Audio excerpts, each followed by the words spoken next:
रसूल अकरम सल्लल्लाहु अलैहि वसल्लम तशरीफ फरमाते, सही मुस्लिम की रिवायत है, उम्मे हबीबा रज़ियल्लाहु तआला अन्हा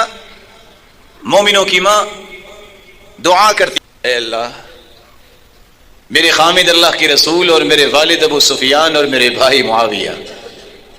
अल्लाह ये तीनों को सलामत रख और मुझे जब तक मैं जिंदा हूं बाप का साया सलामत रहे और खामिद का साथ सलामत रहे और भाई का साथ सलामत रहे। रसूल अकरम सल्लल्लाहु अलैहि वसल्लम ने फरमाया, अल्लाह से आप वो सवाल कर रहे हैं जो अल्लाह ने लिख दिया है कि किसका कितना रिस्क है, किसने कब अल्लाह के पास वापस जाना है, ये सारी चीजें तो अल्लाह ने लिखी हैं, इसमें तो तब्दीली हो नहीं सकती।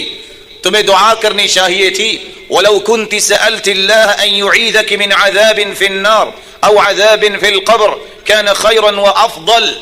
अगर आपने दुआ ही करनी थी तो दुआ करती, अल्लाह मुझे अज़ाब कब्र से बचा दे और जहन्नम से बचा दे।